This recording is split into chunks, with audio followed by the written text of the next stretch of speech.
দাম্পত্য জীবন মানেই হল একে অপরের সাথে মানিয়ে চলার এক প্রতিজ্ঞা। এজন্যই বলা হয় বিয়ে আসলে দুটি মানুষের মধ্যে বোঝাপড়া আর সামঞ্জস্য স্থাপনের একটি সেতু। প্রতিটি বিবাহিত জীবনে এই বোঝাপড়াটা অত্যন্ত জরুরি। অনেক সময় পরিবারের পছন্দে বিয়ে হলেও মনের মিল না হওয়ায় মানুষ হিংসা বা অবহেলার শিকার হতে পারে।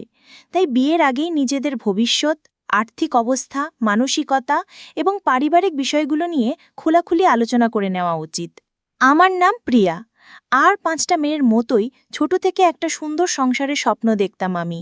এমন একজন জীবনসঙ্গী চেয়েছিলাম যে আমাকে খুব ভালোবাসবে, যার মধ্যে রোমান্টিকতা থাকবে এবং যে আমার সব বিষয় খেয়াল রাখবে।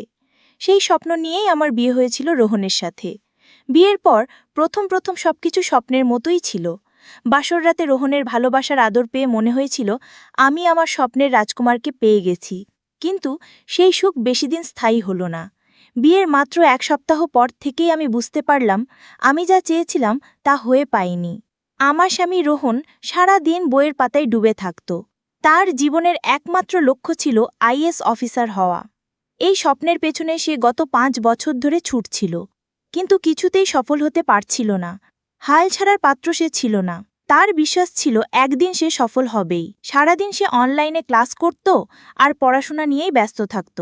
আমাকে দেবার মতো তার কাছে কোনো সময় ছিল না। আমি তার কাছে একটু সময় কাটাতে গেলেই সে বিরক্ত হতো। আমাকে বলতো, দেখো প্রিয়া, তুমি এভাবে সারাক্ষণ আমার পেছনে লেগে থাকলে আমার পড়াশোনার ক্ষতি হবে। এবারের পরীক্ষায় আমাকে পাশ করতেই হবে। দয়া করে আমাকে বিরক্ত করা বন্ধ করো। স্বামীর মুখে এই কথা শুনে আমার খুব কষ্ট হলো। একদিন আমি তাকে বলেই ফেললাম, তুমি তো গত 5 বছর ধরেই পরীক্ষা দিচ্ছ, কিন্তু পাশ করতে পারোনি। এবার এমন কি হবে যে তুমি পাশ করে যাবে? আর তোমার যদি পড়াশোনা করার এতই ইচ্ছে ছিল, তাহলে আমাকে বিয়ে কেন করেছিলে? এই বাড়িতে কি একজন কাজের লোকের দরকার ছিল? সেই জন্যই কি আমাকে বিয়ে করে এনেছো, যাতে আমি সারাদিন বাড়ির সব কাজ করি, তোমার বাবা মায়ের সেবা করি? এর বিনিময়ে আমি কি তোমার থেকে একটু ভালোবাসা আশা করতে পারি না? এই বিয়ের তাহলে অর্থ কি দাঁড়ালো? তুমি শুধু নিজের স্বপ্ন পূরণের কথাই ভাবছ, আমার স্বপ্নের কি হবে? আমার সব কথা শুনে রোহন আমার কাঁধে হাত রেখে শান্ত করার চেষ্টা করল। বলল, প্রিয়া, শান্ত হও। আমি একবার আইএএস হয়ে গেলে তোমার সব স্বপ্ন পূরণ করব। এই বলে সে বই খাতা নিয়ে পাশের ঘরে চলে গেল। সেদিন আমার মনটা খুব ভারাক্রান্ত ছিল। মনের বোঝা হালকা করার জন্য আমি আমার সবচেয়ে কাছের বান্ধবীকে ফোন করে সব কথা খুলে বললাম। সব শুনে সে আমাকে বরকে নিজের দিকে ফেরানোর জন্য একটা বুদ্ধি দিল। আমাদের বাড়িতে রোহনের এক বন্ধু আসত, যার নাম সুমন। রোহন আর সুমন একসাথে পড়াশোনা করত। একদিন সুমন যখন আমাদের বাড়িতে এলো, আমি আমার বান্ধবীর কথা মতো রোহনের মনোযোগ কাড়ার জন্য সুমনের সাথে গিয়ে কথা বলতে শুরু করলাম। কিন্তু আমার এই আচরণ দেখে আমার শাশুড়ি আর রোহন দুজনেই খুব রেগে গেল। তারা আমাকে ধমক দিয়ে বলল, প্রিয়া, তুমি বাড়ির নতুন বউ, সবার সাথে এত কথা বলার দরকার নেই, ভেতরে যাও। সেদিন আমি বুঝতে পারিনি তারা কেন আমাকে সুমনের সাথে কথা বলতে বারণ করেছিল। এর পেছনে কারণটা আমি পরে বুঝতে পেরেছিলাম, যখন আমার বান্ধবীর দেওয়া বুদ্ধিটা আমার জন্য একটা বিপদ ডেকে এনেছিল। আমি আসলে চেয়েছিলাম সুমনকে ব্যবহার করে রোহনকে ঈর্ষান্বিত করতে, যাতে সে আমার প্রতি একটু বেশি যত্নশীল হয়। তাই আমি রোহনকে দেখিয়ে দেখিয়ে সুমনের সাথে খুব মিষ্টি করে কথা বলছিলাম। আমার পরিকল্পনা কিছুটা কাজও করেছিল। রোহন যে মনে মনে জ্বলছিল তা তার মুখ দেখেই বোঝা যাচ্ছিল, আর এটা দেখে আমি মনে মনে খুশিই হচ্ছিলাম। কিন্তু সমস্যা হলো অন্য জায়গায়। আমার মিষ্টি ব্যবহারকে সুমন ভুলভাবে নিয়েছিল।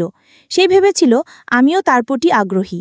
একদিন সে আমার ঘরের ভেতরে একটা চিঠি ছুঁড়ে ফেলে দিল। চিঠিতে লেখা ছিল, প্রিয়া বৌদি, কাল সন্ধ্যায় তোমার সাথে পার্কে দেখা করতে চাই। আমি 6টার সময় তোমার জন্য অপেক্ষা করব। চিঠিখানা পড়ে আমার মাথা গরম হয়ে গেল, কারণ সেই চিঠিতে অত্যন্ত নোংরা ভাষায় লেখা ছিল যে সে আমাকে ভোগ করতে চায়। আমাকে দেখে নাকি তার চাহিদা জেগেছে এবং সে আমাকে অনেক ভালোবাসা দেবে। তার এই নোংরা মানসিকতার পরিচয় পেয়ে আমার ভীষণ রাগ হলো। আমি ঠিক করলাম এর একটা বিহিত করতেই হবে। তার মনের ভুল ধারণা ভাঙানোর জন্য আমি সেদিন সন্ধ্যায় পার্কে গিয়েছিলাম, কিন্তু পার্কে গিয়ে দেখি সুমন সেখানে নেই। ঠিক তখনই আমার ফোনে একটা অচেনা নাম্বার থেকে ফোন এলো। ফোনটা ছিল সুমনের। সে আমাকে ফোন করে বলল, বৌদি, তুমি আমার বাড়িতে চলে এসো। আমার শরীরটা ভালো লাগছে না, তাই আমি বাইরে যেতে পারছি না। তার কথা শুনে রাগে আমার শরীর জ্বলে উঠছিল। তার ভুল ধারণাটা একেবারে শেষ করে দেওয়ার জন্য আমি তার বাড়িতে গেলাম। গিয়ে দেখি তার বাড়ির দরজা খোলাই আছে। আমি দরজায় দাঁড়িয়ে তার নাম ধরে কয়েকবার ডাকলাম, কিন্তু কোনো সাড়া না পেয়ে আমি ঘরের ভেতরে ঢুকে পড়লাম। ভেতরে গিয়ে দেখি সুমন বিছানায় বসে আছে। আমাকে দেখেই সে খুশিতে দাঁত বের করে হাসল এবং আমার হাত ধরে বিছানায় বসতে বলল। তার স্পর্শে আমার গা ঘিন ঘিন করে উঠল। আমি প্রচণ্ড রেগে তার হাতটা ছাড়িয়ে দিয়ে বললাম, এসব অসভ্যতা সুমন, আমি একজন বিবাহিত নারী। তোমার সাহস কি করে হলো আমাকে এমন একটা নোংরা চিঠি লেখার? তুমি যে কতটা নির্লজ্জ খারাপ মানসিকতার তা আমি আজ বুঝতে পারছি। এখন বুঝলাম কেন আমার শাশুড়ি আর রোহন তোমার সাথে কথা বলতে বারণ করেছিল। আমার কথা শেষ হতে না হতেই সুমন হঠাৎ করে পেছন থেকে আমাকে জাপটে ধরে বলল, সুইটহার্ট, আমি তো এখনো কোনো অসভ্যতা শুরুই করিনি। আমার আসল রূপ তো তুমি আজ দেখবে। তার কথা শুনে আমি তাকে ধাক্কা দিয়ে সরিয়ে দিয়ে তার গালে সজোরে একটা চড় মেরে বললাম, নির্লজ্জ, আমি তোমার সাথে দুটো ভালো কথা বলেছি বলে ভেবেছ আমি সহজলভ্য? তুমি আমাকে কি ধরনের মেয়ে ভেবেছ? এরপরেই সুমন তার পশুরূপটা দেখালো। সে আমাকে সজোরে ধাক্কা মেরে বিছানায় ফেলে দিল এবং আমার সম্মান নষ্ট করার চেষ্টা করলো। আমি তখন নিজের মান সম্মান বাঁচানোর জন্য সর্বশক্তি দিয়ে চিৎকার করতে লাগলাম এবং নিজেকে ছাড়ানোর চেষ্টা করছিলাম। ঠিক সেই ভয়ঙ্কর মুহূর্তে আমার স্বামী রোহন সেখানে এসে হাজির হলো। আমাকে ওই অবস্থায় আর সুমনকে আমার উপর জোর করতে দেখে রোহনের মাথায় রক্ত চড়ে গেল। সেই সুমনকে প্রচণ্ড মারতে শুরু করলো। এরপর রোহন চিৎকার করে আমাকে বলল, এই কারণেই তোমাকে ওর থেকে দূরে থাকতে বলেছিলাম, কিন্তু তুমি আমার কোনো কথাই শোনোনি। কি দরকার ছিল ওর সঙ্গে এত মিষ্টি করে কথা বলার? তারপর সে সুমনের দিকে তাকিয়ে বলল, তোর চরিত্র যে ভালো না সেটা আমি জানতাম, কিন্তু তুই যে আমার স্ত্রীর সাথেই আমার নোংরামি করবি সেটা আমি স্বপ্নেও ভাবিনি। ছি, তোর মতো বন্ধুর সাথে আমি এতদিন মিশেছি, আজ থেকে তোর আর আমার বন্ধুত্ব শেষ। সেদিনের ঘটনায় আমি খুব লজ্জিত এবং অনুতপ্ত ছিলাম। আমি কাঁদতে কাঁদতে রোহনকে জড়িয়ে ধরে তার কাছে ক্ষমা চাইলাম। সুমনও রোহনের পা ধরে ক্ষমা চাইতে লাগলো, যাতে রোহন পুলিশকে না ডাকে। সেদিন আমি বুঝতে পেরেছিলাম বরের মনোযোগ পাওয়ার জন্য আমি যে পথ বেছে নিয়েছিলাম তা কত বড় ভুল ছিল। আমি যখন রোহনের কাছে ক্ষমা চাইছিলাম তখন সে আমাকে বলল, তুমি ওকে আশকারা দিয়েছিলে বলেই সে তোমার সাথে এমনটা করার সাহস পেয়েছিল।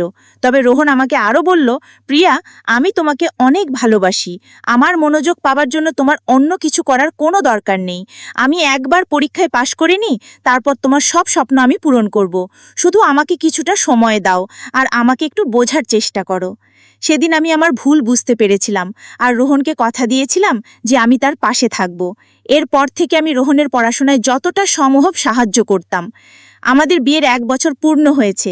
আমার পাশে থাকার জন্য এবং সহযোগিতায় রোহন এবার পরীক্ষায় পাশ করেছে এবং তার স্বপ্ন পূরণ হয়েছে। সে এখন গর্ব করে সবাইকে বলে যে আমি তার পাশে ছিলাম বলেই সে আজ সফল হতে পেরেছে। এই জন্যই হয়তো বলে, প্রত্যেক সফল পুরুষের পেছনে একজন নারীর অবদান থাকে, সে তার মা হোক বা স্ত্রী। আজ রোহন আমাকে অনেক সুখে রেখেছে। আমি যা চাই সে আমাকে তাই এনে দেয়।